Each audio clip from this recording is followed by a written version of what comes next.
नमस्कार दोस्तों, स्वागत है आपका हमारे हिंदी वाली चैनल पे। तो चलिए देखते हैं आज का दैनिक जागरण संपादकीय।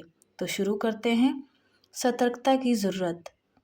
हम आपको बता दें कि वर्ष 2025 में साइबर ठगी द्वारा 20,000 करोड़ का नुकसान हुआ है। तो शुरू करें।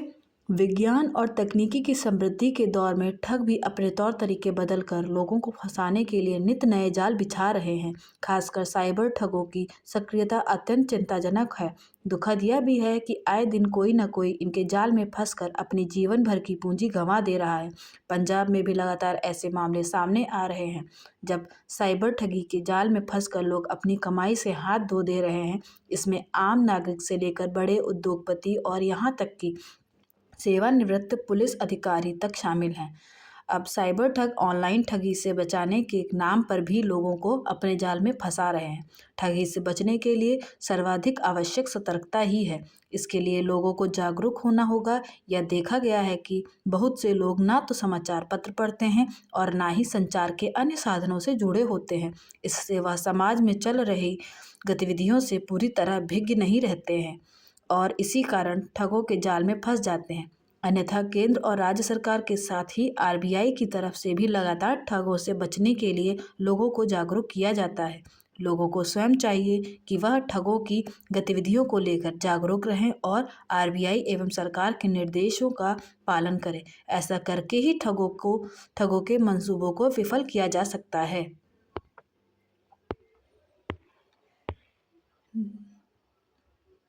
टीबी से मुक्ति की राह में अड़चन। टीबी से मुक्ति की राह में अड़चन। आपको बता दें कि हमें टीबी माइकोबैक्टीरियम ट्यूबरक्लोसिस बैक्टीरिया द्वारा हो जाता है। तो स्टार्ट करते हैं। दुनिया की सबसे घातक संक्रामक बीमारियों में शामिल आज भी भारत के लिए एक बड़ी सार्वजनिक स्वास्थ्य चुनौती बना हुआ है।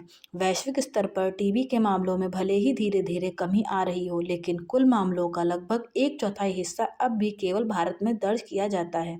भारत सरकार ने पहले 2025 तक देश को टीबी मुक्त बनाने का लक्ष्य तय किया था, लेकिन अब इसे बढ़ाकर 2027 कर दिया गया है। विश्व स्वास्थ्य संगठन की ग्लोबल टीबी रिपोर्ट 2025 के अनुसार भारत में 2015 के बाद से टीबी के नए मामलों में 21% और इस बीमारी से होने वाली मौतों में 28% की कमी आई है। यह प्रगति महत्वपूर्ण है, लेकिन तस्वीर का दूसरा पहलू भी उतना ही चिंताजनक है। वर्ष 2024 में दुनिया भर में लगभग 1,07,00,000 लोग टीबी से बीमार हुए, जिनमें बड़ी संख्या पुरुषों, महिलाओं और बच्चों की थी। इसी वर्ष वैश्विक स्तर पर टीबी से 12.3 लाख मौतें दर्ज हुई, जिनमें से लगभग 3 लाख मौतें का केवल भारत में हुई। टीबी एक ऐसी बीमारी है जिसका इलाज संभव है, फिर भी यह बड़े पैमाने पर जानलेवा बनी हुई है। यह बीमारी बैक्टीरिया से होती है और मुख्य रूप से फेफड़ों को प्रभावित करती है। हवा के जरिए फैलने वाली इस बीमारी का संबंध केवल चिकित्सा व्यवस्था से नहीं बल्कि सामाजिक परिस्थितियों से भी है। भारत में टीबी के अधिक मामलों के पीछे स्वास्थ्य पर कम सरकारी खर्च भी एक अहम कारण माना जाता है। जहां वैश्विक स्तर पर औसतन देश अपने सकल घरेलू उत्पाद का लगभग 6% स्वास्थ्य पर खर्च करते हैं, वहीं भारत में यह खर्च लंबे समय से 1 से 1.5% के बीच ही रहा है। सीमित संसाधनों के कारण प्राथमिक स्वास्थ्य सेवाएं, समय पर जांच और निरंतर इलाज कई क्षेत्रों में कमजोर पड़ जाती हैं, जिसका सीधा असर टीबी नियंत्रण पर पड़ता है। भारत ने 2018 में राष्ट्रीय टीबी उन्मूलन कार्यक्रम के तहत वैश्विक लक्ष्य से पहले टीबी खत्म करने का संकल्प लिया था। इस दौरान जांच, इलाज और निगरानी से जुड़ी कई रणनीतियां अपनाई गईं। देश टीबी उन्मूलन के पूर्व चरण की ओर बढ़ रहा है, लेकिन कई गरीब और पिछड़े जिले अब भी बड़ी बाधा बने हुए हैं। टीबी उन्मूलन का लक्ष्य तभी हासिल किया जा सकता है जब इसे केवल स्वास्थ्य विभाग की जिम्मेदारी न मानकर व्यापक सामाजिक चुनौती के रूप में देखा जाए।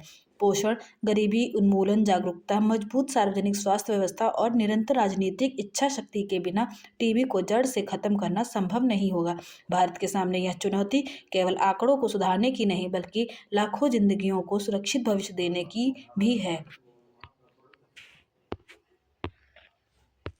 शक्ति का उच्च श्रृंखल प्रदर्शन। विश्व को खतरे में डालते ट्रंप शीर्षक से प्रकाशित संजय गुप्ता का लेख पढ़ा। अमेरिका द्वारा वेनेजुएला के राष्ट्रपति को बलपूर्वक पकड़कर अपने नियंत्रण में लेने की घटना और साथ ही ग्रीनलैंड को हथियाने की लालसा उसकी उच्च श्रृंखल और वर्चस्ववादी मानसिकता को उजागर करती है। यह आचरण न केवल अंतर्राष्ट्रीय कानून का उल्लंघन है बल्कि लोकतांत्रिक मूल्यों, मानवता और संयुक्त राष्ट्र द्वारा घोषित सिद्धांतों के भी सर्वथा विपरीत है। यह वही मानसिकता है जो सभ्यता के प्रारंभिक दौर में कबीलों के बीच देखने को मिलती थी, जहाँ शक्ति ही न्याय का पैमाना होती थी और ताकतवर का वर्चस्व ही अंतिम सत्य माना जाता था। चिंताजनक तथ्य यह भी है कि अमेरिका ने चीन, भारत और ब्राज़ील जैसे उभरते और प्रभावशाली देशों पर 500% टैरिफ लगाने का प्रस्ताव लाया है। इससे उसकी मंशा पूरी तरह स्पष्ट हो जाती है। वह मुक्त व्यापार या निष्पक्ष प्रतिस्पर्धा में नहीं बल्कि आर्थिक दादागिरी और दबाव की राजनीति में विश्वास रखता है। द्वितीय विश्व युद्ध के बाद से जिस अमेरिकी नेतृत्व और नैतिक श्रेष्ठता का भ्रम दुनिया को दिखाया जाता रहा, अब वह मुखौटा उतरता दिखाई दे रहा है। आज अमेरिकी विदेश नीति का स्थायी चरित्र लोकतंत्र नहीं बल्कि डॉलर आधारित प्रभुत्व, डर और दबाव बन चुका है। ऐसे में समय की मांग है कि ब्रिक्स देश अब निर्णायक पहल करें, अपनी साझा व्यापारिक मुद्रा को शीघ्र व्यवहार में लाकर अमेरिकी डॉलर के साम्राज्यवादी पाश से स्वयं को मुक्त करें। यह वैश्विक शक्ति संतुलन को अधिक न्यायपूर्ण बना सकता है और दुनिया को एक ध्रुवीय दादागिरी से बहुध्रुवीय सहयोग की ओर ले जा सकता है। अब इसे व्यवहार में लाने का समय आ चुका है। तेल सत्ता और वैश्विक राजनीति। अमेरिका ने वेनेजुएला के तेल भंडार पर अपना वर्चस्व स्थापित करना शुरू कर दिया है। अमेरिकी राष्ट्रपति डोनाल्ड ट्रंप ने घोषणा की है कि वेनेजुएला का प्रशासन अमेरिका को 3 से 5 करोड़ बैरल उच्च गुणवत्ता वाला तेल देगा। यह तेल बाजार मूल्य पर बेचा जाएगा और इससे मिलने वाला धन अमेरिकी राष्ट्रपति के अधिकार क्षेत्र में रहेगा। अब यह सवाल उठ रहा है कि यह निधि या जमा हुआ पैसा वेनेजुएला और अमेरिका की जनता के हित में उपयोग किया जाएगा या नहीं।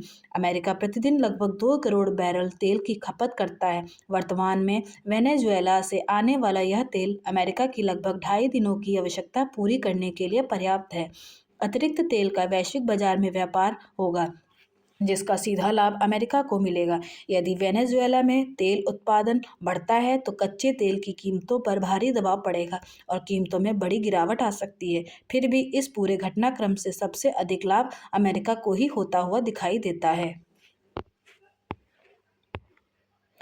तकनीक से जुड़ती हिंदी। निश्चित ही भारत की सांस्कृतिक आत्मा को अभिव्यक्त करने वाली हिंदी ने प्रशासन, शिक्षा, साहित्य, मीडिया और जनसंचार के क्षेत्र में अपनी सशक्त उपस्थिति दर्ज कराई है। राजभाषा के रूप में हिंदी ने शासन और प्रशासन को जनसाधारण के अधिक निकट लाने का कार्य किया है। संपर्क भाषा के रूप में इसने भारत की बहुभाषी समाज व्यवस्था को एक सूत्र में बांधने में महत्वपूर्ण भूमिका निभाई है। जनभाषा के रूप में हिंदी ने आम जनता की संवेदनाओं, आकांक्षाओं और संघर्षों को स्वर दिया है। आज वैश्वीकरण और तकनीकी के युग में हिंदी की पहुंच अंतर्राष्ट्रीय मंचों तक विस्तृत हो चुकी है। संयुक्त राष्ट्र, अंतर्राष्ट्रीय सम्मेलनों, विश्वविद्यालयों और डिजिटल माध्यमों पर हिंदी का प्रयोग बढ़ रहा है।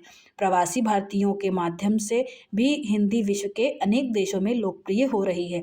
आज आवश्यकता यह भी है कि हम हिंदी को नवाचार से जोड़ें।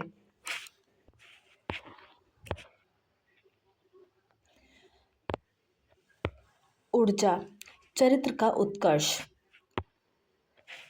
मानव जीवन की सार्थकता भौतिक उपलब्धियों में ही निहित नहीं होती, अपितु चरित्र की श्रेष्ठता में भी प्रतिबिंबित होती है। चरित्र वस्तुतः वह अदृश्य एवं अतुल्य निधि है जो व्यक्ति के जीवन को सर्वोत्तम दिशा प्रदान करती है।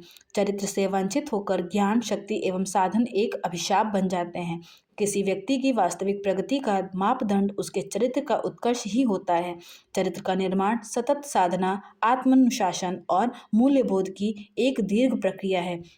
मनुष्य जैसा सोचता है वैसा ही बनता है। वैचारिक शुद्धता से जनित आचरण की पवित्रता ही चरित्र का स्वरूप गढ़ती है। चरित्र अंतरात्मा की उस सजगता का नाम है जो अकेले में भी सही और गलत का स्पष्ट भेद रखती है। चरित्र का उत्कर्ष आत्मसंयम से आरंभ होता है। इच्छाओं का अनियंत्रित विस्तार व्यक्ति को भीतर से खोखला कर देता है।